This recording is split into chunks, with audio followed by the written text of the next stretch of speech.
Well, good morning, everyone. It is so good to be back. It has been a tough spring. I missed spring, summer, and part of fall, but I'm back. It's been a tough time. I had these stem cells put in my knees, and I thought it would be an instant cure. It's not. But they're working and they'll get better every day. The doctor said 4 to 6 months, but they're getting better every day. So yesterday I didn't experience any pain, and for that I'm so grateful. So today what we're going to be talking about is recovery and how to take recovery into all areas of our lives. And I've got folks on here that y'all could be doing this. You could sit in this chair and I could be listening to y'all because you're in good recovery and you're in long term, many of you in long term recovery. And so you know that it is important to take it in all areas of our recovery. And the good thing about recovery, it's life changing if we let it. Now there are people that get sober or will get abstinent in an eating disorder, and that's all they want. And what I call them is being sick sober. They may not be using and they may be switching to another addiction, but recovery is much more than just stopping the addiction. We must, I believe, be sober before we can apply the principles of the program in all of our affairs. But all of y'all have heard this, but in recovery, it's about changing playmates, playpens, playthings. And it's not always easy, but it's essential because we can't keep doing the same old thing that we've always done because we'll always get what we've always got. I mean, that y'all have heard that. And so I want to just talk a minute about a few things about, I wonder where Debbie and David are. I'm missing them. Anyway, but a few things, areas that we must, if we really want to live a healthy, full, sober life, and sober has more than one definition. Sobriety is, yes, it's about being, clean and free of a substance. But sober living is about living in the now, living in mindfulness. And so, in bringing it into all areas of our lives. And so, emotionally, it's being able to manage our emotions. A lot of addicts, a lot of people with eating disorders, it seems like we've been given an overdose of feelings.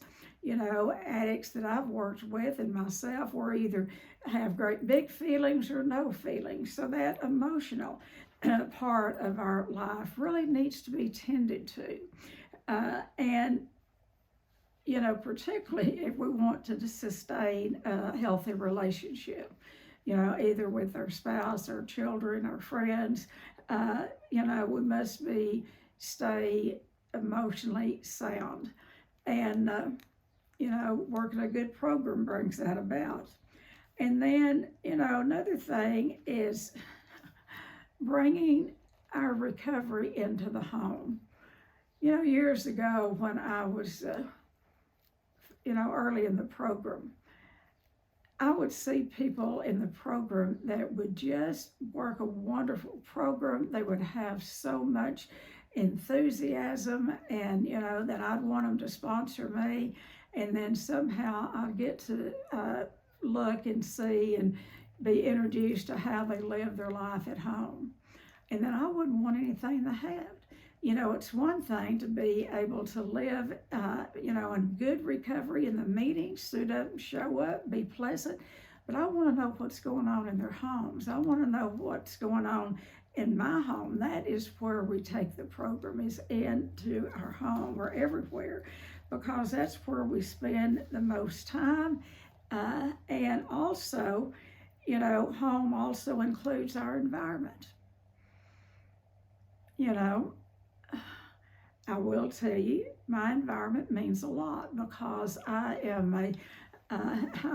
I have lots of senses, I like, good smells. I like things to look pretty. I like, and I mean, I don't hardly ever, I mean, I never change my house, but I like bright colors. And more than anything, I like for it to be clean and I like for it to be orderly. Now, I'm not a fanatic like I used to be, but I want it to be clean. And I have seen people who can live, and it's none of my business what other people, how they live. But I think a lot of times our outsides reveals what's going on the inside. And when we live in a lot of clutter and a lot of disarray, I think that can reflect what's going on the inside. So I think the home and the environment in the home is really important. I think I've told y'all this before, that when I was early in Al-Anon, I wasn't even in OA yet, but early in Al-Anon, I was so bitter and so hard and really tough on my children. And one of the things my sponsor said, encouraged me to do, was to lighten up and play cheerful music in the house of a morning while I was getting the kids up. And then, I wanted to be a tap dancer when I grew up, and so I would add a little soft shoe to the dance. I'd dance a little bit for them. At first, it scared them. They thought I'd lost my mind, but they got to love it. And then we got to singing of a morning. That brings joy into the home. Music is, a really good way to enhance your environment. And one of the things to enhance the environment, and we're all guilty of this, and I've talked about the cell phones, how we depend so much on our cell phones. And so, at times in the environment, put all those cell phones in a basket where you can really pay attention to each other and really notice each other and have a listening for each other. We can't, the best gift we can give each other and give our children is to have a listening for them. We raised 7 kids. I was a busy mother. I was always doing something. And I remember my Kim, my middle daughter, came up to me one time. I was washing dishes and she wanted to talk to me. I said, okay, baby, just talk to me while I finish washing dishes. And she said, she was about in the 3rd grade, and she said, but Mama, you're not looking at me in the eyes. That taught me a big lesson, to stop what I'm doing and turn around and look my child in the eyes, or whoever I'm talking to. Have a listening for each other. And sometimes have a listening beyond what they're saying. Listen to the manner in which they're saying it. So that's a lot about the home. And so another thing is in recovery is about finances, because a lot of people get in financial debt during the disease, or they will switch addictions and get in debt in recovery. Credit card abuse is prevalent, particularly with eating disorder people. And so it's about cleaning up your finances and whatever that looks like. And if any of you are in debt and need a good program to get out of debt, the book that's called How to Get Out of Debt and Live Prosperously, How to Get Out of Debt and Live Prosperously, is the best book. They say that it's used a lot in Debtors Anonymous. They even call it Debtors Anonymous Big Book. He has a disclaimer to that, the author of it. But I'll tell you, it is line by line by line how to get out of debt. When we hear budget, we usually hear restriction. When we hear diet, we hear restriction. That's why here we talk about food plans that gives you a huge choice of what you want to eat. There's so many over 400 wonderful foods out there, so you have a choice. And that's the way in debting. It's about getting a spending plan. And this man teaches you how to spend your money and pay yourself first, and how to get out of debt prosperously, because a lot of people relapse over finances. And so, cleaning up financially. And then bring your recovery to work. You know, it's like bring your child to work. Guess what? Bring your recovery to work. You know, your occupation. And if you're in a dead-end job that you don't like and you dread going to work, you know, what you might want to do is look around and decide what you want to do different. You know, we all live longer. I mean, we're all living past what, you know, the age used to be. You know, I hope, and I've said it a long time, and keep putting it out in the universe, I'm hoping to live to be 105. And if I keep going and trucking, I probably will. I'm healthy. But I want to live. I don't want to just be laying down some old woman. But anyway, so that means we could have many different careers in our lifetime. We don't have to get in a dead end and do one thing, particularly if it doesn't feed your soul. Look at your occupation. And if it doesn't feed your soul, you might want to start looking at that and what would. And then that brings us up to the next thing is our intellect, or, you know, our intellectual. Sometimes in addiction, we get into that brain fog, and early in recovery, I mean, our intelligence sometimes goes out the window, you know. And so our intellect, you know, they're some of the smartest people I have ever known. And really, research shows this, that some of the people with the highest IQs on the planet are addicts. So we're not short of intellect. It's what we do with that intellect that makes a difference. So if you're thinking that you're in a dead-end job and you don't like to go to work of a morning and you don't like who you're working with, change it. Go back to school. I've got a friend now that's going back to school, and she's had 3 careers that I know of and prospered in every one of them. And she said, I'm tired of just sitting at home. So she's gone back to school. She said, I don't know if I'll use this degree, but right now it's keeping my brain alive, you know, and healthy to feed that intellect. You know, if you're older and you're retired, go audit some college courses. I want to do that, and I keep saying I'm going to, but guess what? I haven't retired yet. I'm still working, but when I get old and I retire, I'm going to audit some college courses. I might even do it for credit, who knows? And then the physical aspect of our lives.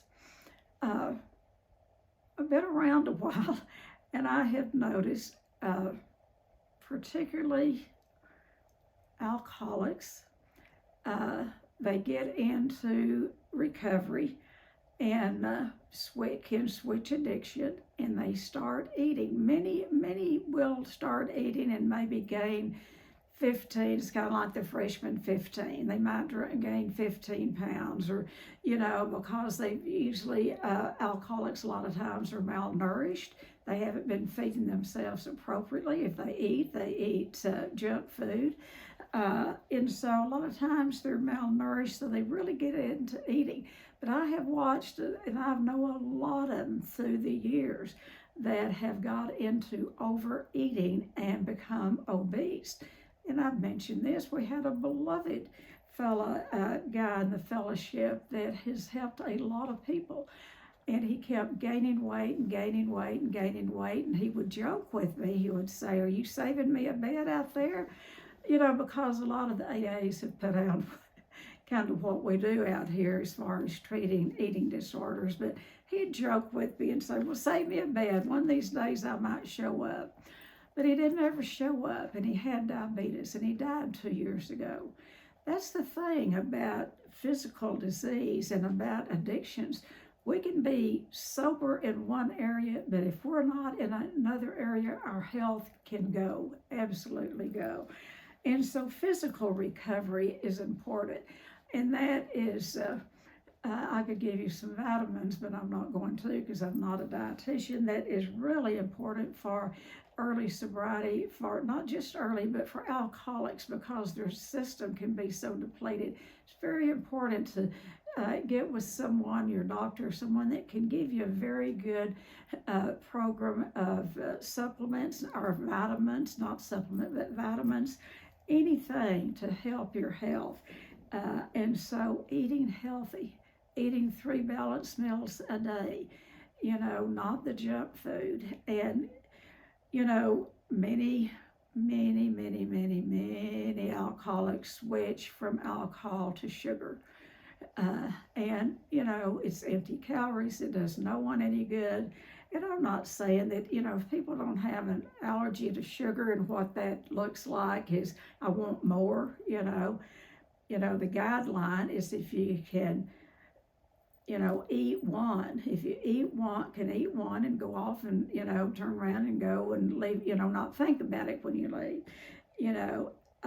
but if it sets up that craving that you want more sugar, you just switched addictions. And so healthy eating, a way to healthy eat. I talk to a lot of people. In fact, I've been doing some intake calls since I've been sick. A few people to contact me a lot, and talk to people and then turn them over to Cam.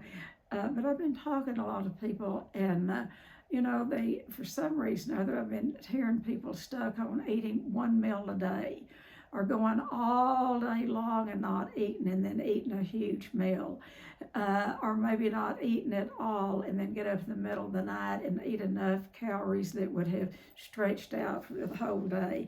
And that's not good on any of our organs. It's not good on the heart. It's not good in sobriety. So eating healthy, and then get enough sleep.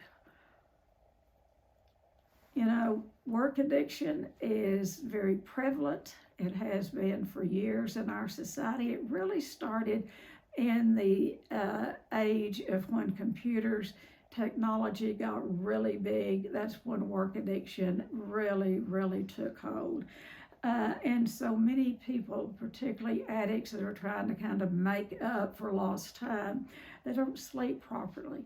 And our bodies are designed to require sleep. Some people require less sleep. I always said, and I would brag, well, I don't need a lot of sleep. I can go on 4 or 5 hours a night. And that was ignorant, stupid on my part. I would run myself to death on 4 or 5 hours sleep till I almost ruined my health. But in recovery, I have learned that when I get tired, rest, sleep. And those 4 or 5 hours that I used to need, I need 8 hours of sleep, and I can wake up refreshed. And so allow yourself proper sleep. Sometimes I will go to bed and I can't go to sleep. And what I do is I get up and I'll do something, because laying there, I know I won't go back to sleep. So I'll get up and I'll clean out a little bit of the closet, or I'll try on clothes, or I'll do something to get a little tired, then I'll go back to bed. But it takes about 6 to 8 hours of sleep for me today. Okay, another part of recovery to look at is social, and how important it is to have strong social connections with other people.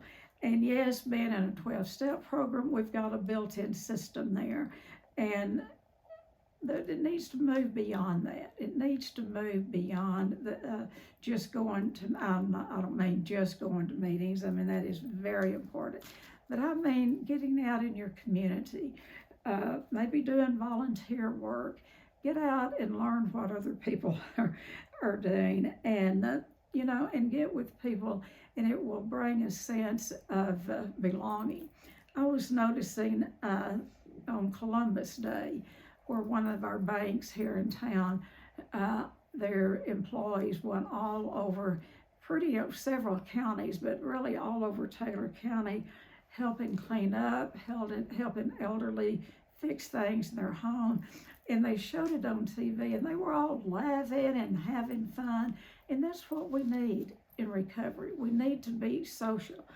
And then on the other hand, we need deep friendships. And it doesn't take a lot of deep friendships to really have a real close friendship. It takes time. And, if we have 1 to 3, Robert Kennedy said, if we have 2 to 5 friends who know everything about us and love us anyway, that when we die rich. And so that kind of friendship takes time to develop.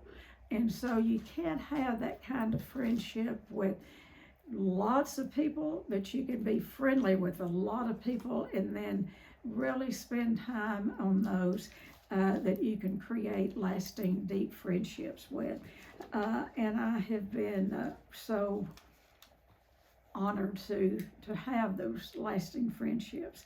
And some of them I don't see all the time. One of them is right here, Miss Wanda. I don't see her, but all I'd have to do is pick up the telephone, So, and then this is certainly not last at all whatsoever. It's first, middle, and last, and that is to increase our spirituality, increase the time that we spend with our higher power, increase the time that we're spent with God. And, the Big Book talks about in the end of step 11, that if you're active in church, if you were active before sobriety, get back in your churches. You can make such a difference from going to a 12-step program and implementing some of the things that we learn in a 12-step program into our churches, not to go in there and preach, not to go in there, and save those sick people, but to just go and be a part of church, because that is another part of socializing, being with other people, and then being a giver. We don't always have to be on the receiving end. And then, I can't stress enough families. Spend time with your families. A lot of times in our addictions, we don't spend time with families, or if we do, we're not present. When we're practicing any addiction, that wall of addiction is between us and our loved ones. So have family gatherings, spend time with families, and it is hard. I'm sure and with some folks today, particularly with small children, to get together with your extended family. But it's important to remember where you came from. I'm sorry to say I have no extended family. I have 0, none. But what I have is wonderful children and grandchildren and great-grandchildren. And I make it a point to be able to, spend, and we're all busy, and we have to make dates with each other in order to spend time together. And that is important. And one of the things that 3 of my daughters work with me, and then Miss Cam up there is a part of my family. And so we made a pact years ago, and I will tell you, Cam took me on as a cause because I could talk about work anywhere. I love what I do. I love what we do at Shades. I'm enthusiastic about helping other people, and I would bring that into every family gathering. And when Cam came on the scene, she would make it a rule at her house, no talking about work. And then we've incorporated that in everything that we do. When we're at work, we talk about work. If we have a work meeting here at my kitchen table, which we do at times, a work meeting, we talk about work. But when we close that meeting and they go back to work or whatever, it's over. We don't bring our work here in the home. And I will tell you, that's not easy. We have to do that intentional. And thank you, Cam, for helping me because she would just say, nope, we're not talking about work here. And I'd try to ask a question. Nope, that's work. So, and that has helped our family so much to stay focused on each other. And because I'll tell you, when we get together, it's simple things. It doesn't take much for us. I mean, watching a Dallas Cowboy game, oh my Lord, we can have more fun, or whatever we do, we can make it fun. But we do have to keep work out of it. So one of the things is staying mindful. Mindfulness is about staying conscious. You know, y'all know this. If you're addicts, we go unconscious with the food. We go unconscious with, drugs, alcohol. We go unconscious with process addictions. So you have to stay conscious to be aware of what you're into. And if you get into it before you're aware of it, bring yourself back to the moment. And that is mindfulness, keeping your mind on what we need to do to stay in recovery in all areas of our lives. And I will tell you, it will show up everywhere you go. It will show up. And people will enjoy being around you. Now, I'll tell you, when I was not just first, but for many years, I almost carried a banner around like I wanted everyone I knew to join a 12-step program. I mean, I wanted everybody, I guess whether they needed it or not. No, I wanted, and I carried that banner. I don't anymore. That's not my banner to carry. What I carry is my recovery. And I'm willing to share with anyone, but I don't preach anymore. I used to preach, and every once in a while I can kind of preach a little bit, but I try not to. I try to share my recovery, and I'll gladly share it with anyone. So mindfulness, staying conscious, and sharing with each other, and by all means, if you want to know how to live, the 12-step process teaches us, and it includes every bit that I'm talking about. Alrighty, that's what I have, and y'all have a lot of time to talk. Usually I take up the whole time. Let me see, y'all share about how you bring your recovery into other areas of your life, the workplace, your families. All right, who wants to start? Any of you thinking about changing careers? Any of that?